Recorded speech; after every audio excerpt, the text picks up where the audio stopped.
Assalamualaikum warahmatullahi wabarakatuh.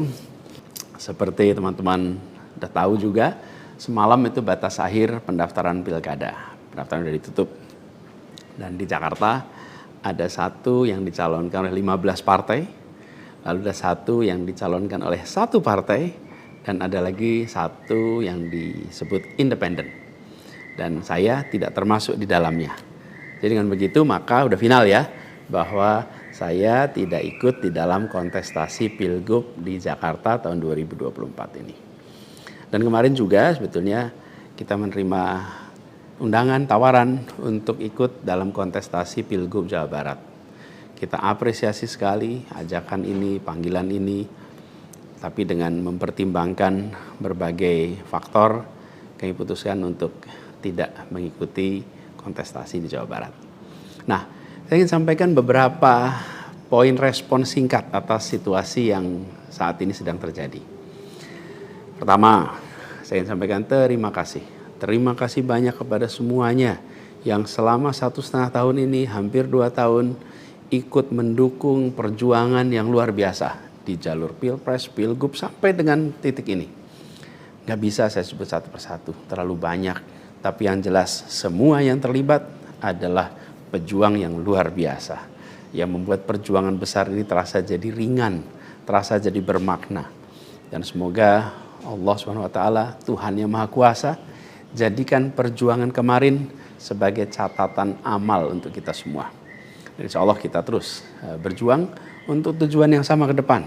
Kita selalu bicara tentang kesetaraan, keadilan, kesamaan kesempatan, keinginan untuk Indonesia yang lebih adil, lebih maju, lebih sejahtera buat semuanya. Nah, dalam itu juga, jadi 2 tahun terakhir ini ketika kami keliling, berkampanye, menemukan begitu banyak hikmah, pelajaran yang luar biasa.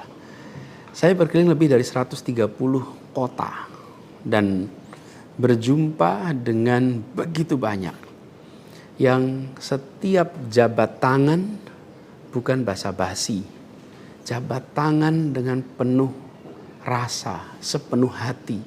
Dan eratnya jabat tangan mencerminkan semangat yang menggelora di dadanya. Ada yang pelukan, ada yang jabat erat, ada yang pegang tangan. Dan semua adalah ungkapan keinginan untuk Indonesia lebih baik. Banyak sekali cerita-cerita dalam interaksi itu yang tidak mungkin terlupakan. Apalagi kalau lihat teman-teman muda. Masya Allah, luar biasa.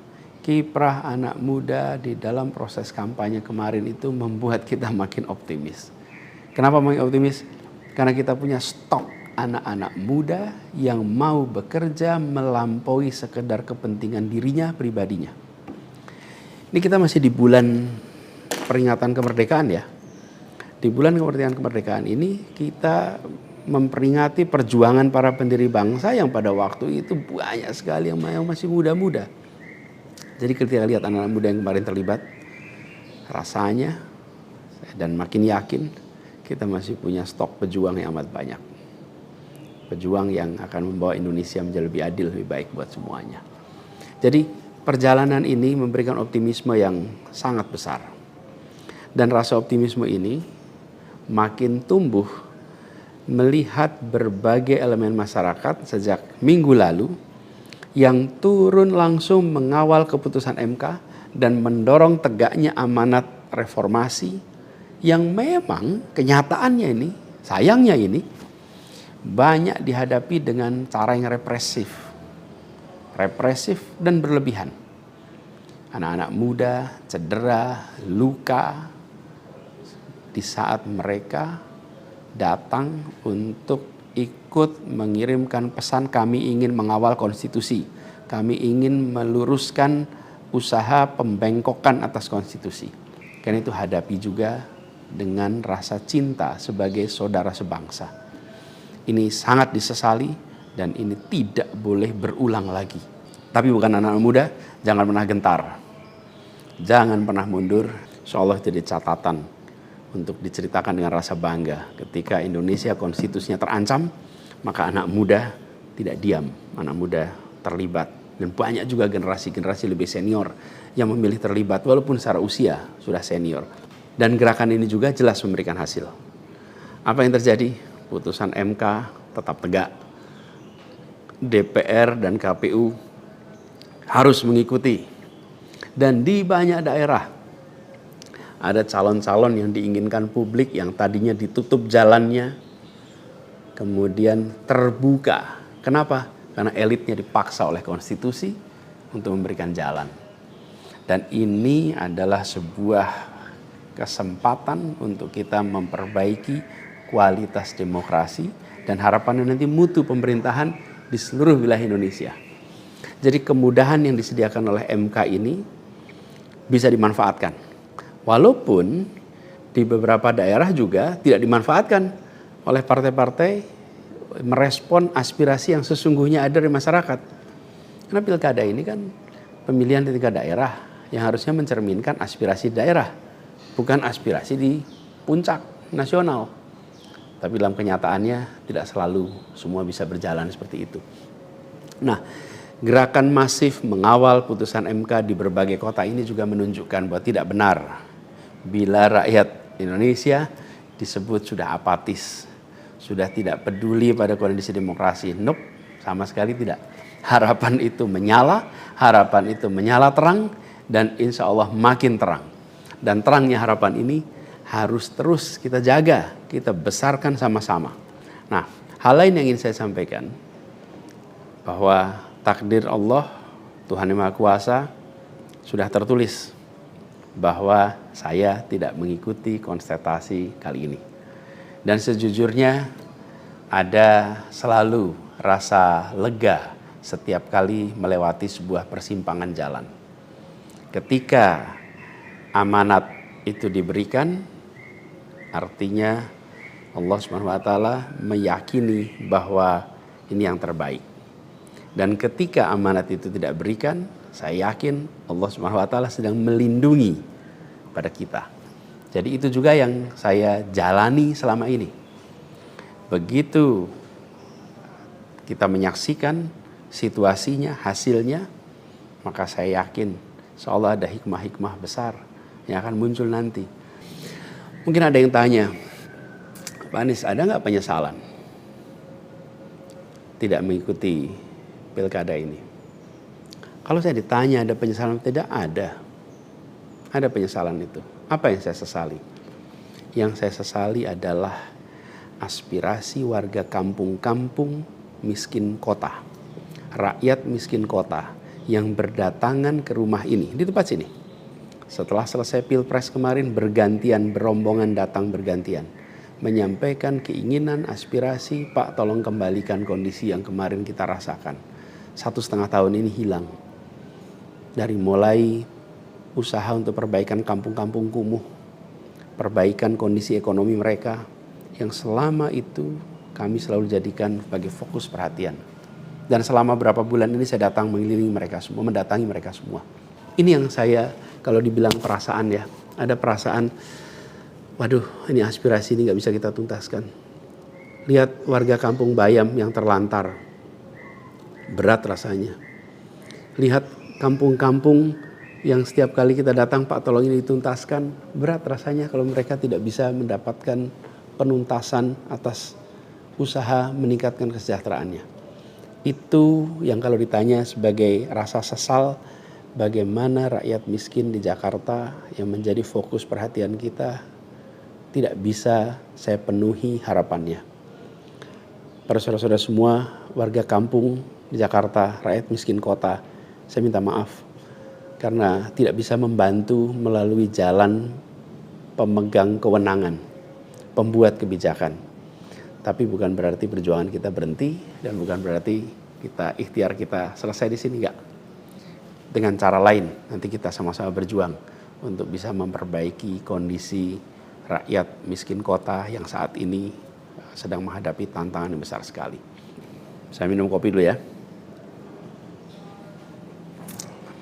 Jadi catatan lain yang saya rasakan ya ketika mengikuti proses ini semua, bahwa terbuka kenyataan bahwa sistem politik kita, demokrasi kita masih amat ringkih.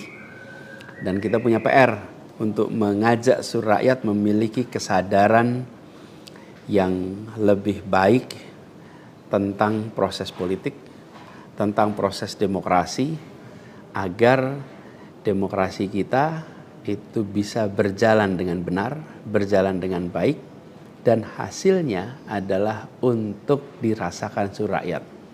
Ini PR tersendiri dan bukan sesuatu yang sederhana, tapi kita harus kerja keras. Dan saya rasa kita jangan berhenti di sini. Karena itu salah satu tujuan besar yang akan diperjuangkan ke depan adalah meningkatkan kesadaran politik dan demokrasi Indonesia. Membantu mendorong supaya inisiatif-inisiatif, gerakan-gerakan sosial masyarakatan itu bisa tumbuh berkembang khususnya di kalangan anak-anak muda. Seperti yang selama ini sudah dikerjakan, seperti misalnya humanis, ubah bareng, turun tangan, dan lain-lain. Nah, ada hal lain yang saya ingin share di sini. Kalau dalam interaksi, termasuk juga di sosial media, banyak sekali yang memberikan usul, saran, lebih baik Anies berkarir di luar negeri aja. Ada yang usul saya ke lembaga-lembaga internasional, ada yang berusul saya untuk mengajar di kampus-kampus di luar negeri. Saya jawab tidak, insya Allah tidak. Saya mencintai Indonesia secara tanpa syarat. Di sini saya dilahirkan, di sini saya dibesarkan, dan di sini saya akan berjuang. Kecintaan pada Indonesia membuat saya tidak akan bisa meninggalkan tanah ini. Saya akan tetap berada di Indonesia. Saya akan tetap berkarya di Indonesia. Saya akan tetap berjuang di Indonesia bersama dengan saudara-saudara sebangsa untuk membuat Indonesia lebih adil, lebih sejahtera bagi semuanya. Saya tidak akan meninggalkan Indonesia dan bekerja di tempat lain hanya karena situasi yang saya hadapi.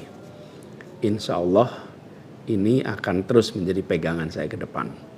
Tentu saya akan berkiprah di banyak tempat, tapi basis tetap di sini dan bekerja bersama dengan saudara-saudara sebangsa.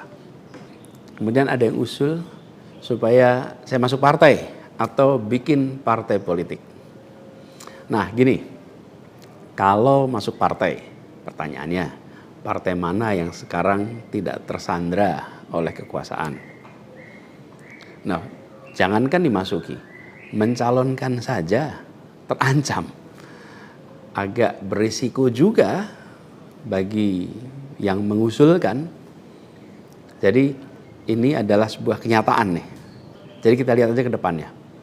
Apakah lalu akan buat partai politik baru? Gini, bila untuk mengumpulkan semua semangat perubahan yang sekarang makin hari makin terasa besar, dan itu menjadi sebuah kekuatan, diperlukan menjadi gerakan, maka membangun ormas atau membangun partai baru, mungkin itu jalan yang akan kami tempuh. Kita lihat sama-sama ke depan. Semoga tidak terlalu lama lagi kita bisa mewujudkan langkah-langkah konkret untuk bisa mewadahi gerakan yang sekarang ini makin hari makin membesar. Menginginkan Indonesia yang lebih setara, demokrasi yang lebih sehat, politik yang lebih mengedepankan policy gagasan. Ini respon saya atas situasi yang sedang terjadi saat ini. Saya ingin sampaikan pada semua di akhir ini kutipan yang pernah saya sampaikan pekan lalu. Kutipan dari René de Klerk yang dimasukkan oleh Bung Hatta ke dalam pledoinya di tahun 1928 di Den Haag. 96 tahun yang lalu Bung Hatta menggunakan kalimat ini. Saya ingin ulang kalimat itu. Bunyinya begini. Hanya ada satu negeri yang menjadi negeriku. Ia tumbuh dengan perbuatan dan perbuatan itu adalah perbuatanku. Insya Allah segala perbuatan yang saya lakukan ke depan masih terus tetap dan akan selalu ditujukan untuk negeri yang saya cintai ini, Indonesia.